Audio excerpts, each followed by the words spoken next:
আসসালামু আলাইকুম। কেমন আছেন আপনারা সবাই? আলহামদুলিল্লাহ আমি ভালো আছি। আমি আজকে চলে আসলাম নতুন আরেকটি ভিডিও নিয়ে। আজকে আমি রান্না করব ফুলকপি দিয়ে ডিম এবং করলা ভাজি। যখন মাছ মাংস খাইতে খাইতে বিরক্ত লাগে তখন এভাবে একবার হলো রান্না করে খেয়ে দেখবেন। আমার কাছে তো ভালোই লাগে, খেয়ে দেখবেন আপনাদের কাছে কেমন লাগে। যদি ভালো লেগে থাকে কমেন্টে জানাবেন। তো যাই হোক, মাছ টাছ খাইতে খাইতে এখন আর খাইতে ইচ্ছা করতেছে না, তাই আজকে ভাবলাম যে একটু ডিম রান্না করে নিই। ডিম রান্না করার জন্য আমি ডিম সিদ্ধ বসিয়ে দিয়েছি। আরও আগে আমার ডিম সিদ্ধটা হয়ে গিয়েছে। এখন আমি রান্না বসিয়ে দিব। এখন আমি একটা কড়াই বসিয়ে দিয়েছি। কড়াইটা আমি তেল দিয়ে দিয়েছি, আমার তেলটা গরম হয়ে গিয়েছে। এখন আমি ডিমগুলো ভেজে নিব।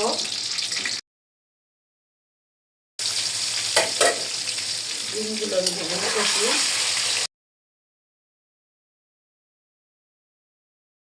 হয়ে গিয়েছে, এখন আমি ডিমগুলো তুলে নিব। এখন আমি দিয়ে দিব পেঁয়াজ কুচি, কাঁচামরিচ ফালি রান্নার জন্য।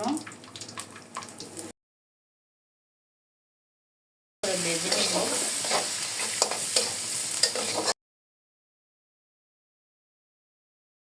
পাঁচটা দিয়ে দিব হলুদের গুঁড়ো,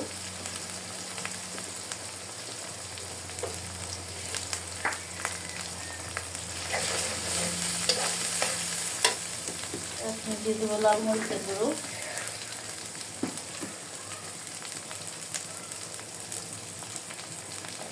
দিয়ে দিব হাফ চামচ এরকম ধনের গুঁড়ো। জিরার গুঁড়োটা তো অবশ্যই দিব, কারণ ডিমে আমি অবশ্যই জিরার গুঁড়ো দিই।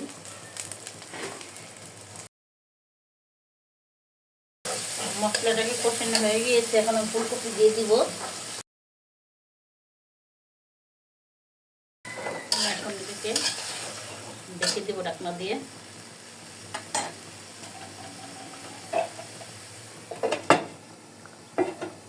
সবজি থেকে পানি বেরিয়ে প্রায় সিদ্ধ হয়ে এসেছে। আর একটু আমি জল দিয়ে দিব।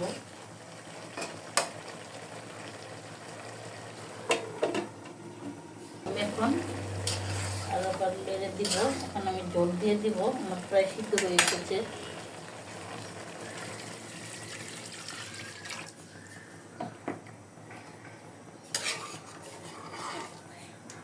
ভালো কষলে ডিমগুলো দিয়ে দেব।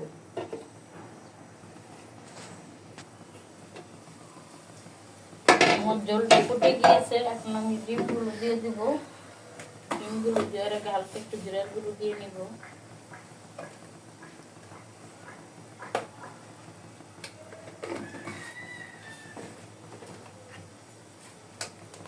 একটু লেড়ে দিব, জিরার গুঁড়ো ওরা ভালো করে মিশিয়ে দিব। আমার তরকারিটা হয়ে গিয়েছে, এখন আমি ধনিয়া পাতা দিয়ে নামিয়ে নিব।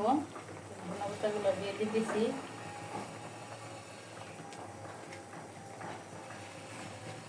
আপনারা একবার হলো এভাবে ডিম ট্রাই করে দেখবেন ফুলকপি দিয়ে, তাহলে বুঝবেন কেমন লাগে। আমার যখন অতিষ্ঠ হয়ে যায় মাছ মাংস খাইতে খাইতে, তখন আমি এই শীতের সিজনে এইভাবে ফুলকপি দিয়ে রান্না করি। শুধু শীতের সিজনেই, ফুলকপিটা তো এখন 12 মাসই পাওয়া যায় প্রায়, কিন্তু এই ডিমটা শুধু শীতের সিজনেই ভালো লাগে। একটা কেমন আনসিজনের কপি ভালো লাগে না, যেমন সার সার একটা গন্ধ আসে। তো যাই হোক, আমার রান্নাটা শেষ, এখন আমি নামিয়ে নিব। করলা ভাজিটা করে নেব, তাই ফ্রাই প্যান বসিয়ে দিয়েছি। রান্না যেতে হবে। যাই হোক, এখন আমি করলাগুলো দিয়ে দিলাম।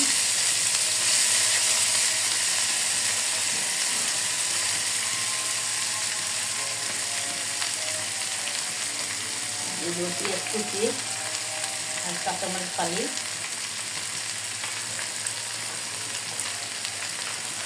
দিয়ে দেবো লবণ এবং ভালো করে লেড়ে ঢাকা দিয়ে রেখে দেবো। ঢাকনা দিয়ে একটু ঢেকে দেবো।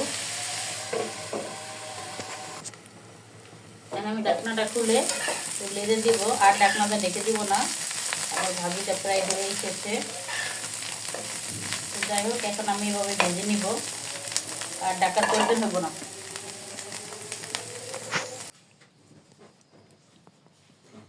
যাই হোক, এভাবে আপনারা ডিম রান্না করে খাবেন ফুলকপি দিয়ে, খেয়ে দেখবেন কেমন লাগে। আর আমাদের ভিডিওটি কেমন লাগলো, যদি ভালো লাগে তাহলে আমাদের চ্যানেলটি সাবস্ক্রাইব করে আমাদের পাশে থাকবেন।